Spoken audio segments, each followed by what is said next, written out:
Para pemirsa yang dirahmati Allah Subhanahu wa taala, kembali lagi bersama Sekolah Fikih dan sekarang kita masuk ke segmen kedua dalam pembahasan hal-hal yang tidak membatalkan puasa.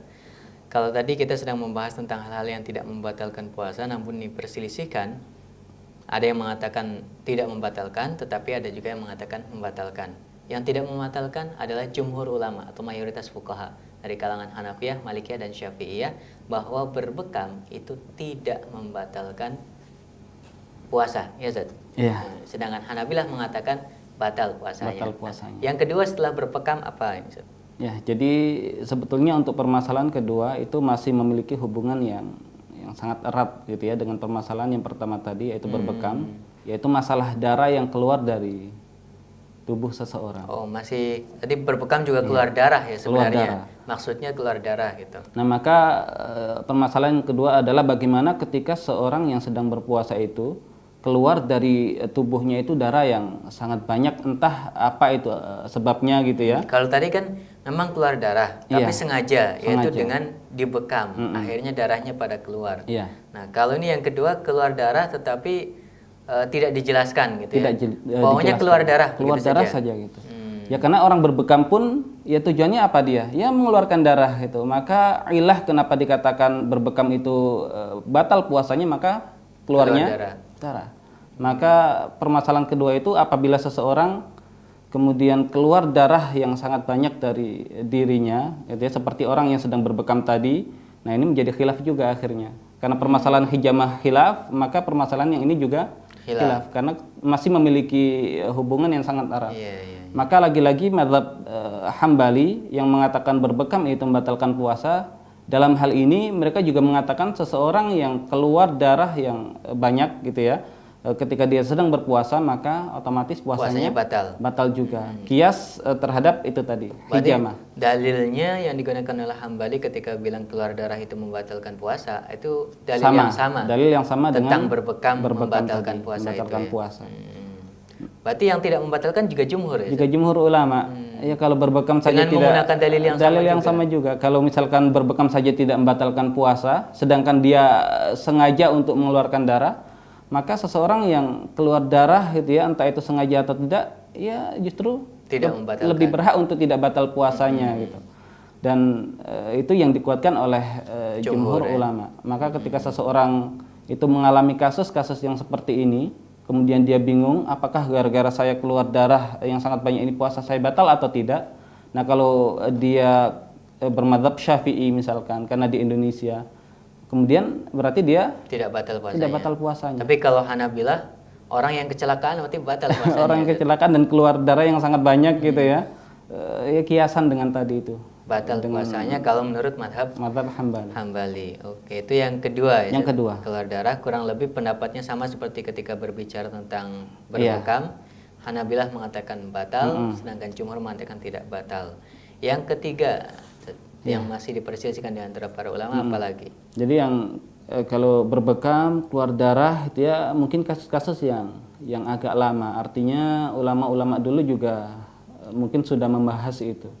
Namun di zaman kita dengan seiring majunya teknologi terutama dalam masalah kedokteran, maka darah seseorang itu bisa didonorkan untuk diberikan kepada orang lain gitu ya. Itu adalah kasus-kasus yang mungkin hanya di zaman sekarang gitu ya, mencuat itu setelah teknologi kedokteran itu semakin maju. Nah, maka kalau kita lihat gitu ya, seseorang yang mendonorkan darahnya, dan mendonorkan artinya mengeluarkan darah. Mengeluarkan darah juga hampir mirip dengan kasus pertama dan kedua tadi itu. Berbekam dan keluar darah secara umum itu. Nah, maka bagaimana hukum seseorang yang mendonorkan darahnya ketika dia sedang berpuasa? Ya lagi-lagi pasti akan sama gitu ya. Makanya berarti antara Hanabilah dengan jumhur juga gitu. Antara Hanabilah dengan jumhur. Nah, kalau kita lihat sekarang, siapa sih negara gitu ya yang mayoritas penduduknya itu bermadzhab Hambali? Kira-kira siapa? Di zaman sekarang. Di Jazirah Arab. Di Jazirah Arab. Ada Arab Saudi, kemudian Oman, macam-macam negara itu ya. Jadi memang ya kita bisa katakan Saudi itu sebagai cerminan dari sebuah negara yang di zaman sekarang itu mereka menggunakan mazhab Hambali sebagai mazhab resmi negaranya. Maka dalam kasus ini donor darah Gitu ya. Kalau kita lihat fatwa ulama-ulama di Saudi Arabia sana, maka akan kita dapati mayoritas dari mereka itu mengatakan seseorang yang mendonorkan darahnya itu membatalkan puasa gitu. Karena Berarti mereka kalau bermadzhab mau Hambali. berdonor darah itu harus malam hari di Saudi. Ya, jadi malam hari ketika tidak dalam keadaan berpuasa, artinya ketika seseorang itu masih berpuasa ya jangan mendonorkan darah itu dalam pandangan mereka, karena itu nanti akan membatalkan puasanya.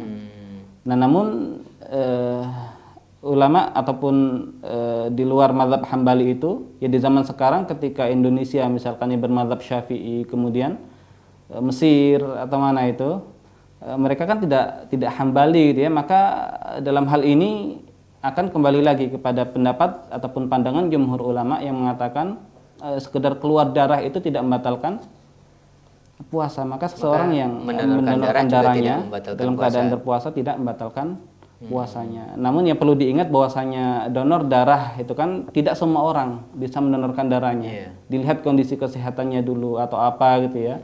Maka tidak biasanya juga rata-rata orang yang sedang berpuasa malah tidak disarankan. Iya, maka tidak mentang-mentang donor darah itu tidak membatalkan puasa, saya pengen donor, ya nggak seperti itu. Dilihat kondisi tubuhnya dulu. Tapi ketika itu membahayakan tubuhnya ya jangan dilakukan dengan alasan karena jumhur tidak membatalkan seperti itu.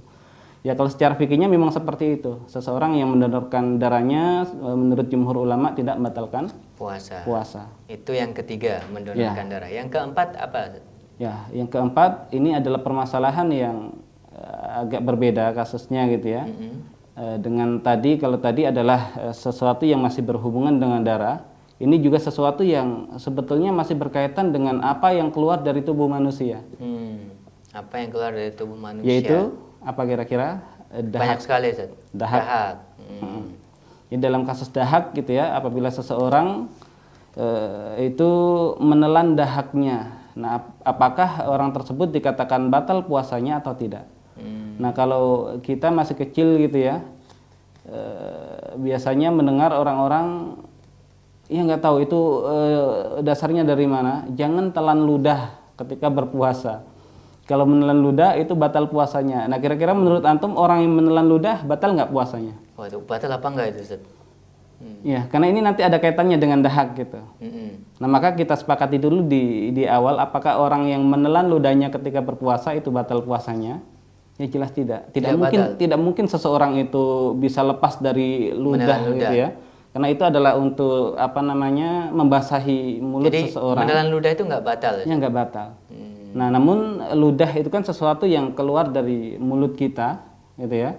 Nah, adapun dahak itu nanti keluar dari agak dalam gitu ya. Jadi kemudian, yang kita bahas sekarang itu bukan menelan ludah. Bukan menelan ludah. Tetapi menelan dahak. Harus dibedakan ya antara ludah dan dahak. Kalau ludah tidak membatalkan. Tidak membatalkan. Tapi dahak ini membatalkan. Iya, khilaf juga. Khilaf di antara para Karena kita lagi membahas tentang hal-hal yang diperselisihkan di antara para ulama. Kalau ludah nggak diperselisihkan, nggak diperselisihkan, nggak ada khilaf. Nggak ada Pokoknya khilaf. Tidak ada hal yang membatalkan puasa gara-gara menelan ludah. Kalau menelan dahak, khilafnya seperti apa, Ustaz? Nah, jadi kalau dalam pandangan mazhab Hanafi dan Maliki mengatakan seseorang yang menelan dahaknya itu tidak batal puasanya. Karena dahak itu ya mereka kiaskan seperti seseorang yang menelan ludah yang sama-sama keluar dari tubuh kita sendiri. Maka seseorang yang menelan dahak pun ya seberapa banyak pun tidak akan kenyang gitu ya. Karena itu ya dari tubuhnya sendiri gitu. Maka dikiaskan dengan ludah tadi, maka seseorang yang menelan dahak itu tidak batal puasanya menurut Hanafi dan Maliki. Hanafi Maliki mengatakan menelan ludah maupun dahak tidak membatalkan puasa. Tapi kalau mazhab yang lain, nah berarti kalau kita sudah menyebutkan Hanafi dan Maliki, maka tinggal dua mazhab lagi, Syafi'i dan Hambali. Nah, kalau dalam pandangan Syafi'i dan Hambali ini tidak langsung dipukul rata seperti itu. Jadi mereka merinci dulu kasusnya seperti apa. Nah, jadi kalau seseorang itu keluar dahak kemudian belum sampai melewati tenggorokannya, kemudian ditelan kembali gitu. Maka menurut dua mazhab ini itu tidak membatalkan puasa. Namun ketika dahak itu sudah keluar dari tubuhnya itu kemudian melewati tenggorokan dan berada di mulutnya, maka harus diludahkan, tidak boleh ditelan. Tidak boleh Nah, ditelan. ketika itu ditelan maka membatalkan puasa. Itu menurut Syafi'i dan Hambali ya. Karena tidak bisa dikiaskan menurut mereka antara dahak dengan ludah. Karena ludah itu ya asalnya dari mulut, tapi ini dari dalam tubuh kemudian melewati tenggorokan yang bukan mulut tempatnya, ya harus dikeluarkan gitu, dibedakan ya. Dibedakan dalam hal itu. Ya, itu tentang menahan lahar. Kita nanti akan melanjutkan lagi. Mungkin masih banyak hal ya yang diperselisihkan di antara para ulama yang membatalkan puasa atau tidak. Para pemirsa, akan kita lanjutkan lagi nanti pada segmen yang ketiga. Tetap bersama Sekolah Fikih.